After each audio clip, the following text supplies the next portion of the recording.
ನಮಸ್ತೆ ರಮೇಶ್ ಅವರ. ನಮಸ್ಕಾರ ಸರ್. ಸೊ ಯಾವ್ದು ಒಟ್ಟು? ಸರ್ ಸೋಯಾ ಅಂತ ಇದು ಸೋಯಾ ಒಟ್ಟು ಡ್ರೈ ಫೋಡರ್.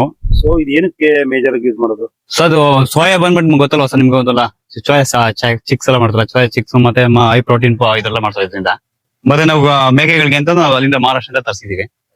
ಇದು ಬಂದಿದೆ ಸರ್ ಹೈ ಪ್ರೋಟೀನ್, ಇದು ಸೋಯಾ ಒಟ್ಟು ಹೈ ಪ್ರೋಟೀನ್ ಕ್ವಾಲಿಟಿ ಚೆನ್ನಾಗಿದೆ ಸರ್. ಇದು ತಿನ್ನೋದ್ರಿಂದ ಮರಿಗಳ ಡೆವಲಪ್ಮೆಂಟ್ ಸೂಪರ್ ಆಗಿ ಬರುತ್ತೆ. ಪ್ರೋಟೀನ್, ಹೈ ಪ್ರೋಟೀನ್ ಮತ್ತೆ ಫೈಬರ್ ಕಂಟೆಂಟ್, ನ್ಯೂಟ್ರಿಷನ್ ಸೂಪರ್ ಆಗೈತೆ ಸರ್ ಇದರಿಂದ. ಬಾಡಿ ಡೆವಲಪ್ಮೆಂಟ್ ಸೂಪರ್ ಆಗೈತೆ ಸರ್ ಇದರಿಂದ. ಬೇರೆ ಏನಕ್ಕೆ ಯೂಸ್ ಆಗುತ್ತೆ ಸರ್? ಇವಾಗ ಚಳಿಗಳಿಗೆ ನಮ್ಗೆ ಸಿಮಿ ಹೋಲ್ ಹಾಕಕ್ಕಾಗಲ್ಲ, ಅದು ಡೈಜೆಷನ್ ಅಷ್ಟೊಂದು ಡೈಜೆಷನ್ ಚೆನ್ನಾಗಲ್ಲ. ಇದು ಒಣ್ಮೇವು ಮೇವು ಬಂದ್ಬಿಟ್ಟೆ ಈ ಚಳಿಗಾಲದಲ್ಲಿ ಮಳೆಗಾಲದಲ್ಲಿ ಸೂಪರ್ ಆಗಿ ವರ್ಕ್ ಆಯ್ತು ಸರ್. ನಮ್ಮ ರೈತರಿಗೆ ಏನ್ ಹೇಳ್ತೀನಿ ಅಂದ್ರೆ, ಇದು ಸೋಯಾ ಒಟ್ನ ನೀವು ಅದ್ರ ಬಗ್ಗೆ ಕಳಪೆ ಅನ್ಕೋಬಿಟ್ರೆ ಇದನ್ನ ಎಲ್ಲಿ ನಿಮ್ಗೆ ಏನ್ ಸಿಗ್ತದೋ ಅದನ್ನ ಸ್ಟೋರೇಜ್ ಮಾಡಿಕೊಳ್ಳಿ ಸರ್. ಒಳ್ಳೆ ಮೇವು ಇದು, ಬೆಳಗ್ಗೆ ಮರಿಗಳಿಗೆ ಮೇಕೆ ಕುರಿಗಳ ಒಳ್ಳೆ ಮೇವು ಇದು.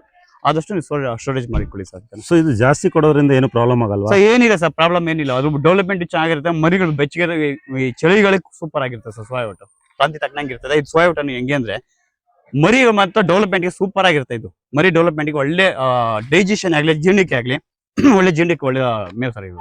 ಇನ್ನು ಒಂದು ಮರಿಗಳಿಗೆ ನೀವು ದಿನಕ್ಕೆ ಎಷ್ಟು ಕೊಡ್ತೀರಾ, ಎಷ್ಟು ಕೊಡೋಕೆ ನೀವು ರೆಕಮೆಂಡೇಶನ್ ಮಾಡ್ತೀರಾ? ಸರ್ ದಿನಕ್ಕೆ 4 ಟೈಮ್ ಮೇವು ಹಾಕ್ತೀವಿ ಸರ್ ನಾವು. 4 ಟೈಮ್ ಅಂದ್ರೆ ಬೆಳಿಗ್ಗೆ ಒಂದು ಕಾನ್ಸಂಟ್ರೇಟ್ ಫೀಡ್ ಹಾಕ್ತೀವಿ. ಕಾನ್ಸಂಟ್ರೇಟ್ ಫೀಡ್ ಹಾಕಿದ ತಕ್ಷಣ ಒಂದು ಮರಿ ಅರ್ಧ ಕೆಜಿ ಹಂಗೆ ಕೊಡ್ತೀವಿ ಸರ್. ಕೆಜಿಗೆ ಅರ್ಧ ಕೆಜಿ ಮೇವು ತಿಂತದೆ. ಸಣ್ಣ ಮರಿ ಆದ್ರೆ ಒಂದು 150-200 ಗ್ರಾಮ್ ಅಷ್ಟು ತಿಂತದೆ. ಈ ಹಾಲ್ ಕರಿ ಅಂತ ಮರಿಗಳು ಅಂತವೆಲ್ಲ ಒಂದು 600 ಗ್ರಾಮ್ ಅಷ್ಟು ಮೇವು ತಿಂತದೆ ಸರ್ ಇದು.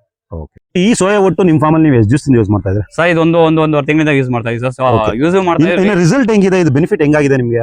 ಸರ್ ರಿಸಲ್ಟ್ ಹೆಂಗೈತಿದೆ ಸರ್, ನಮ್ಗೆ ಮೊನ್ನೆ ಹೆಚ್ಚಿಗೆ ಮಳೆ ಬಿದ್ದ ಟೈಮ್ ಚಳಿಗಾಲ ಸ್ಟಾರ್ಟ್ ಆಗೋ ಟೈಮಲ್ಲಿ ನಮ್ಗೆ ಒಣಮೇವು ಅಂತ ಆಗ್ತಾ ಇರ್ಲಿಲ್ಲ. ಆ ಸಿಮೇವು ಕೊಟ್ಟಾಗ ಏನಾಯ್ತು ಅಂದ್ರೆ ಎಲ್ಲ ಡೈಜೆಷನ್ ಪ್ರಾಬ್ಲಮ್ ಆಗಿ ಎಲ್ಲ ಬೇದಿ ಹೊಡೆದು ಸುಮಾರು ಮರಿ ಸತ್ತೋಯ್ತು. ತಂದ್ ಹಾಕಿದ್ಮೇಲೆ ಮರಿಗಳು ಅಷ್ಟೇ ಸೂಪರ್ ಆಗೈತೆ. ಆ ಇಳಿದೋಗಿರೋ ಮರಿಗಳು ಅಷ್ಟೇ, ಬೇದಿ ಹೊಡೆದು ಇಳಿದೋಗಿರೋ ಮರಿನೂ ಅಷ್ಟೇ ಹೆಚ್ಚಿಗೆ ತಿಂಗಳಿಗೆ 5 kg ಇನ್ಕ್ರೀಸ್ ಆಗೈತೆ ಸರ್ ಇದು. ಸರ್ ನೋಡ್ತಾ ಇದ್ರಲ್ಲ ಈ ಮರಿನ, ಹೋದ್ ತಿಂಗಳೆಲ್ಲ ಇದು 30-32 kg ಇತ್ತು ಸರ್ ಈ ಮರಿ. ಇದು 36-37 kg ಬಂದೈತೆ. ಒಣಮೇವು ಹೆಂಗೈತೆ ಅಂದ್ರೆ ಇದು ನೋಡ್ರೆ ಗೊತ್ತಾಯ್ತದೆ ನಿಮ್ಗೆ ಹೆಂಗೆ ಅಂತ. ಸೊ ಅದು ಬಿಟ್ಟು ಮಿಲ್ಕ್ ಅಲ್ಲಿ ಇಂಪ್ರೂವ್ಮೆಂಟ್ ಆಗಿದೆ ಮರಿಗಳು? ಸರ್ ಹಾಲ್ ದೋಷ ಸರ್, ಹಾಲ್ಗೆ ನಾವು ಮೇಜರ್ ಇದು ಮಾಡೋದು. ಹಾಲ್ಗೆ ಅಷ್ಟೇ ಒಂದು ಹಾಲ್ ಮಾತ್ರ ಒಳ್ಳೆ ಹಾಲ್ ಬತ್ತಾಯ್ತು ಸರ್ ಇದರಿಂದ. ಸೋಯಾ ಒಟ್ಟು ಹಾಕಿದ್ರೆ ಹಾಲು ಅಷ್ಟೇ ಒಳ್ಳೆ ಕ್ವಾಲಿಟಿ ಬರ್ತಾಯಿದೆ. ಕ್ವಾಲಿಟಿ ತಕ್ಕಂಗೆ ಹಾಲು ಇನ್ಕ್ರೀಸ್ ಚೆನ್ನಾಗೈತೆ ಸರ್.